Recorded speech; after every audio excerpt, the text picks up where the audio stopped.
হুম, দেখো time and ওয়ার্কের বলেছে, কি বলেছে দেখো, A can complete a piece of work in 77 days, B is 75% less efficient than A, C is 40% more efficient than B, if B and C work together for 30 days, A alone will complete the remaining work in.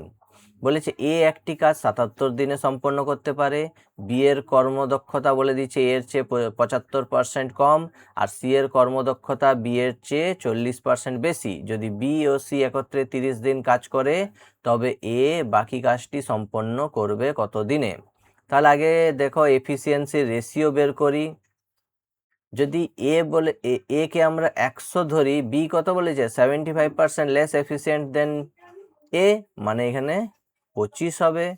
এবার C বলেছে 40% more efficient দিন B, তাহলে B এখানে 25, তাহলে 40% মানে 140/100, 25 4 4 দিয়ে 35, তাহলে এর এফিসিয়েন্সি বেড়ে গেল 35।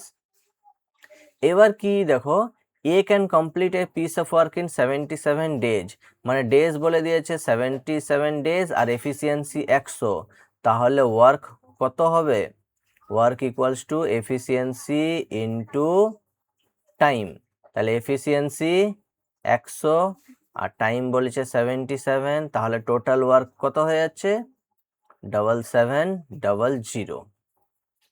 এবার বলেছে B and C work together for 30 days, তাহলে বি আর সি কত? 25 আর 35 কত হচ্ছে? 60। কাজ করছে কতদিন? 30 দিন, মানে 60 6 3 18, 1800। তাহলে রিমেইনিং ওয়ার্ক কত? দুটো শূন্য, 8 কত এ 8 কত 17 পাবো 9 দিতে, হাতে 1 1 2, 59। তাইলে কাজ বাকি আসতো কত? 59। এত কাজ বাকি কে করবে? A alone will complete the remaining work, তাহলে তার এফিসিয়েন্সি কত? 100। তাহলে টাইম বেরিয়ে যাবে, টাইম ইকুয়ালস টু কি? Work by efficiency. ওয়ার্ক কত? 5900 আর এফিসিয়েন্সি 100, তাহলে কত? 59 days। কোন অপশন আছে? ডি অপশানে। বোঝা গেল?